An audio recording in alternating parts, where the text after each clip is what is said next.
Subscribe कीजिए हमारे channel नूर रज़ा को और बेल आइकन को प्रेस कीजिए जिससे आपको हमारी न्यू वीडियो की नोटिफिकेशन मिलती रहे।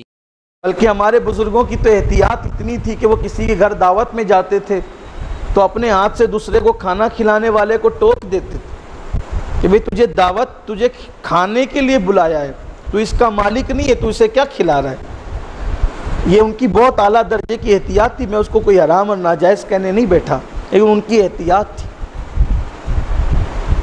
इसी तरीके से खाना खाने के बाद दस्तरखान का बचा हुआ खाना आप मेज़बान की इजाज़त के बगैर जो है अपने घर नहीं ले जा सकते, क्योंकि आपको खाने की दावत दी है, खाने का मालिक नहीं बनाया कि आप लेकर भी जाएं बगैर इजाज़त। ये और बात है कि कुछ लोगों की आदत होती है, अभी क्या हालात नहीं पता, ख़ास तौर पे औरतों में ये हालात सुनने को मिलते हैं कि औरतें अगर शादी में जाती हैं तो साथ में थैली या कमंडल भी लेकर जाती, खाना खाएगी भी और पेट से आधा आधा कमंडल और बर्तन भरती भी रहेगी और बाद में वो दुपट्टे में या बुरक़े में छुपा कर ले भी जाएगी। ये चोरी है, ये हराम है।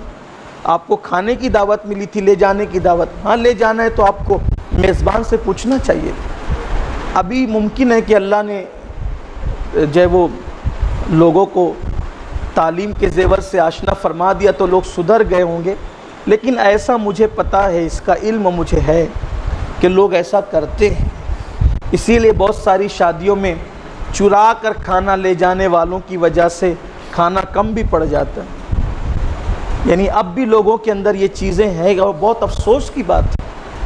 एक एक दाने पर अल्लाह पूछेगा, सवाल फरमाएगा, और ये नाजायज़ गुनाह है। और कुछ लोग तो ऐसा करते हैं कि वो बग़ैर दावत के आके घुस के खा जाते हैं। अल्लाह के रसूल सल्लल्लाहु अलैहि वसल्लम ने फरमाया कि घुस के खाने वाला ऐसा है कि दाखिल हुआ तो चोर की तरह और जब खा के निकला तो डाकू की तरह। वो कहते हैं हमें क्या दावत की ज़रूरत है, बस जा मंडप देखा चले गए। तो इस्लाम इसकी इजाज़त नहीं देता। और कुछ लोग तो ऐसे भी हैं कि दावत एक आदमी की होगी तो वो साथ में सप्लीमेंट लेकर के चलते हैं। छोटा सा बच्चा कोई साथ में वो लेकर, इसकी भी इजाज़त नहीं अगर जब तक मेज़बान इजाज़त न दे। इन चीज़ों को सीखना होगा। बच्चे बोलते चलो कोई दावत हो, घर में कोई निजी तौर पर दावत दे तो, शादी ब्याह की दावत हो या कोई दावत, एक आदमी की दावत हो तो एक ही जाए, दो की हो तो दो ही जाए, तीन की हो तो बच्चा भी आप साथ ना ले जाए। ये एहतियात वाली बात है। और अगर आपको ले जाना है तो पहले आप उससे इजाज़त तलब करें। मुमकिन है उसने उतने ही लोगों का खाना बनाया होगा। अगर ऐसे ही 4-5 लोग, 10-20 लोग, एक एक बच्चा साथ ले जाए। अच्छा, कुछ लोग की आदत होती, दावत उसको दी होती तो वो अपने दोस्तों को भी कहते चल यार मेरे साथ चल के खा ले। अरे तुझे दावत खाने के लिए दी गई थी, बुलाने की दावत तो नहीं दी गई। बहरहाल ये बात दूर न निकले तुम, ये इस्लाह की बातें, और हमारा मकसद इस्लाह है। कभी कभी हम किसी चीज़ को बहुत छोटी समझते हैं, किसी चीज़ को हम बहुत छोटी समझते हैं, लेकिन वो चीज़ बहुत बड़ी होती है। एक मरतबा हुजूर सैयदी मुफ्ती आज़मीन रहमतुल्लाहि ताला अलैह दावत में शरीक थे तो एक साहब जो है वो रोटी को सालन में भिगो कर, जिसको सरीद कहते हैं, टुकड़े डालकर चूर कर खाने लगे। तो आपने फरमाया क्या तुमने मेज़बान से इजाज़त ली इसकी? इसलिए कि जब आप रोटी को भिगो कर खाते हैं तो सालन कम इस्तेमाल होता है, और जब आप चूर करके खाते हैं तो सालन ज़्यादा इस्तेमाल होता है। तो फरमाया क्या तुमने इसकी इजाज़त ली? कि हो सकता है कि उसने इस एतबार से पकाया हो कि आप डुबो कर खाएंगे और आप चूर कर खा रहे तो सालन का इस्तेमाल ज़्यादा होगा तो दूसरों के लिए कम न पड़ जाए, उसको शर्मिंदगी होगी। ये हमारे बुज़ुर्गों की एहतियातें थी।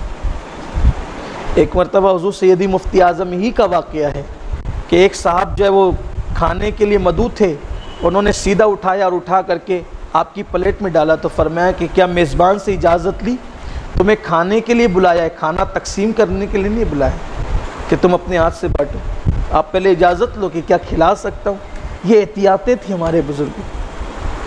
हालांकि इस पर मैं कोई हुक्म नहीं लगा रहा हूँ, مگر آپ سوچے تو صحیح، کہاں وہ احتیاطیں، کہاں وہ احتیاطیں اور کہاں یہ بے احتیاطیاں۔ ہم بہت ہلکا سمجھتے ہیں، چلے بچے کو لے کر کے نکل گئے، دوستوں کو بلا لیا۔ اچھا یہ بھی مجھے پتا چلا ہے، پتہ نہیں کہاں تک صحیح، لیکن لوگوں نے بتایا ہے، بعض لوگوں کی عادت یہ بن گئی ہے کہ اگر ایک گھر میں دعوت آئی گھر بھر کی تو وہ چچا بابا کو بھی کہہ دیتے کہ ذرا وہ فلاں کے یہاں کی دعوت ہے، تم لوگ بھی آ جانا۔ اس نے تو جوڑا تھا آپ ہی کو کہ گھر کے ممبران کو، اب وہ الگ رہتا ہے بھیا، وہ الگ رہتا ہے چچا، پھر وہ بیٹی الگ رہتی ہے، وہ سب کو، یہ ناجائز ہے، نہیں کر سکتے آپ ایسے۔ دعوت تو صرف آپ کی تھی، آپ کو پورا گاؤں جمع کرنے کی اجازت کس نے دی؟ یہ اس کی طرف بھی توجہ ہونی چاہیے۔ ہمارا مذہب صرف نماز روزے کا مذہب نہیں ہے۔ میں یہ یہاں مالیگاؤں کے تناظر میں بات کر رہا ہوں، ممکن ہے کہ دوسرے علاقوں کی بات الگ ہو، لیکن یہاں کے تناظر میں یہ بات جو مجھے پتہ چلی ہے، اللہ کرے کہ شادیوں میں میری شرکت اب کم ہوتی ہے تو ہو سکتا ہے شاید اس کی اصلاح ہو گئی ہو اور میں جو وہ بات کی تکرار کر رہا ہوں، ایسا بھی ہو سکتا ہے، آپ برا نہیں مانیں کہ آپ جو بات ختم ہو گئی اس کا ذکر کریں، چونکہ مجھے اس کا علم ہے، ہو سکتا ہے اللہ کرے ختم ہو جائے، اللہ ہمیں توفیق دے، ہماری قوم کو توفیق دے کہ ہم دوسروں کا خیال کریں، دوسروں کا لحاظ کریں۔ بلکہ میں تو اس بات کو بھی پسند نہیں کرتا، میں اس بات کو بھی میں اپنے ساتھیوں کو منع کرتا ہوں۔ اکثر جہاں دال چائے کھانا ہوتا ہے لوگ جیب میں روٹی لے کر جاتے ہیں اور اس کو پھر وہ کھاتے ہیں بعد میں تو ہم کوشش یہ کرنی چاہیے، یہ بھی آداب ہے دعوت کے کہ جو پکائے وہ کھا لیں، آپ ساتھ میں نہیں لے جائیں۔ آپ ساتھ میں کھانا لے جا کر کے گویا کہ میزبان کی بے عزتی کر رہے ہیں کہ ہمیں تو حاجت اس کی تھی، آپ نے پکایا۔ یہ ایک زبانی نہیں بلکہ ایک عملی طور پر یہ گفتگو ہے، اس کو بھی میں کوئی حکمیہ طور پر یا کوئی حکم بیان نہیں کر رہا ہوں، یہ آداب بیان کر رہا ہوں۔ لوگوں کا دل کا خیال رکھنا چاہیے، آپ کو نہیں پسند ہے تو آپ تھوڑا سا کھا لیں، گھر جا کے آپ روٹی کھا لیں، لیکن یہ جو جیب میں لے کر کے جاتے ہیں نا روٹیاں، میں منع کرتا ہوں لوگوں کو کہ نہ کیا کرو۔ اگر کوئی لے آتا ہے تو پھر میں بے توجہی کرتا ہوں، اس لیے کہ تاکہ آئندہ کے لیے اس کے لیے احتیاط کا راستہ ہو جائے۔ میزبان کا خیال کرنا چاہیے۔ اور میں یہ بھی آپ سے عرض کرنا چاہتا ہوں، دعوت کی جہاں تک بات ہے تو اصل کھانا نہیں ہے، اصل میزبان کا دل رکھنے جانا ہے، یہ اصل چیز ہے۔ آپ کیا کھاتے ہیں یا کیا کھائیں گے یا نہیں کھائیں گے یہ نہیں ہے، وہاں جانے سے اس کا دل خوش کرنا ہے۔ یاد رکھیے، اس لیے کہ قدرت کے نزدیک مسجد کی تعمیر سے بھی بڑی اگر کوئی نیکی ہے،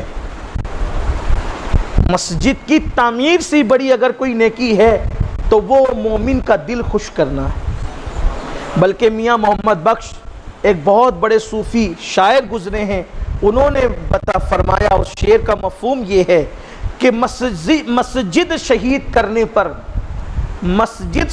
کرنے پر قدرت کو وہ اذیت نہیں ہوتی جتنا کسی مومن کا دل توڑنے پر قدرت کو اذیت ہوتی۔ یہ اپنے مذہب کی تعلیم ہے، یہ صوفیاء کی تعلیم ہے، یہ بزرگوں کی تعلیم ہے۔